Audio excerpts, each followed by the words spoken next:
decide to go to the Navy? Well, we first started out, we were going to go into the Army, and then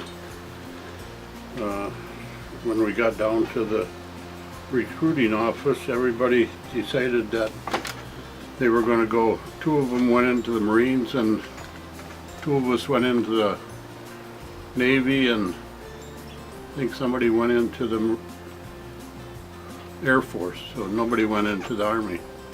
But, you know, it was just something we wanted to do after school, so that's how we ended up in the Navy. Yeah. So you and your friends went to a recruiting office. So Yep, high school buddies. during what wars were you deployed in the Navy? I was in the Korean conflict and the Cuban crisis. Did your family support your decision to go to the Navy? My dad wasn't too happy because we were living on the farm and he needed the help on the farm, so he wasn't too happy about losing the help. Did your mom support it? I think so. Well, when you were in the Navy, what were like your daily assignments or what you would do on a regular basis? Well, we went, first you go to boot camp, and that I believe was 8 weeks long. And then after boot camp we went to school for interior communications, and then what that did, we took care of the gyro, the speed indicators, and the other stuff on the ship. And then I got signed a ship out of Newport, Rhode Island. It was a destroyer, a DD 937, and I believe there was 125 people on the other sailors with officers and crew, so it was a pretty big ship. So when you went in the Navy, is that where you kind of got like your interest in doing electrical work? Yeah, partly. It wasn't really a lot of electrical work on that we did. That was another division. But what did you do during like basic training when you went to the Great Lakes? Oh, let's see, boot camp was what? Had marching and drills and exercising, and it's been quite a while ago, so I don't remember all of it, but you had to pass tests and stuff, so it wasn't just easy. Yeah. Did you have like ranks when you were in the Navy? You know, it was petty officer, third class was what I was when I got out. There's 2 or 3 underneath me. But I was not an officer, but an enlisted personnel. What did you do while you were on the boat, I guess? On the ship we took care of the gyro. It's a steering mechanism that told them where they were headed and everything, and then up in the bridge and the CIC was the plotting where they kept track of the other ships and the path that we were on, and the wind indicators and the speed, and power generators, and we also stood watch down in the boiler room and the engine room, because the engineering department was always short of help. Do you remember like arriving on your first day when you were getting on the ship, and like what it was like? Yeah, a little bit. The ship was only 2 or 3 years old, so it was a very new ship and nice, sleek.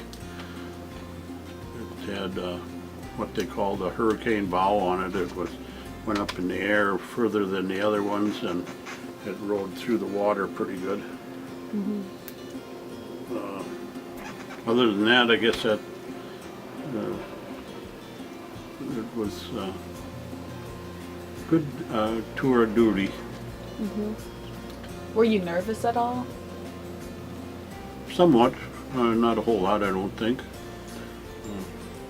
Kind of knew what to do, and when I got introduced to all the other personnel that were above us, they all were pretty decent people. Yeah. Did you have like a favorite meal when you were on the ship? All of them. All of them? You liked all of them? They fed us really good. And then if we had, on Sunday, they had steak and eggs to order. So, and we had a chef that was on our ship that he made homemade bread every day, and then you'd be on watch, and from 8 to midnight and midnight to 4, and you'd have mid-rats, and they would have chow for everybody that was going off of watch and going on watch. So there was no lack of good food in the Navy. So how did you entertain yourself when you weren't like doing anything? Or did you not have any downtime? Usually there wasn't any downtime because you stood watch, usually 4 on and 8 off, so that was 8 hours out of the day. And then you had your regular duty that you had to do, and then sleeping and stuff. So the day was pretty full. Did you ever get to like go off your boat and explore, I guess, where you traveled? Oh yeah, they would always had shore duty, or not shore duty, but shore leave, where you could go off. You just had to be back at a certain time. So yeah, we saw a lot of the country. That's kind of fun that you got to serve for your country and also kind of travel along with it. Oh yes, it was very good. It was I was on the ship for 3 years, and or no, 2.5 about. So we saw a lot of the country. Went to North Atlantic a couple of times, and always on the East Coast, and down to the Caribbean. Went to Bermuda, Cuba a couple times. Went to the Mediterranean, and we were over there for 6 months, I think. While time we went over and back, and we were in Barcelona, Spain, and Italy, where was it? Gibraltar, Panama. Never went through the Panama Canal, but we were down close to it. So. How'd you stay in touch with your family when you were on the ship? Mostly called. My sister Barb lived at Elizabeth, excuse me, New Jersey, and when we were in port, then I would go up and see with them over the weekend if we were there, you know, and then I'd usually call. I think my sister Joyce wrote letters a lot and stuff. Did you like writing letters to your family? Or did you ever write any letters? Yeah, I did write letters, but it wasn't my favorite thing to do. What was your favorite memory? Well, I don't know. Probably going through the Straits of Gibraltar, seeing the big rock that the Prudential has on their logo, and stuff like that. Maybe when we were at sea, going alongside of an aircraft carrier, when we looked like a little bobber down there, and a big aircraft carrier alongside of us is quite impressive. So there was a lot of good things that we had to transfer people across on a line going from one ship to the other while we were underway, and then they transfer food over from a supply ship and fuel.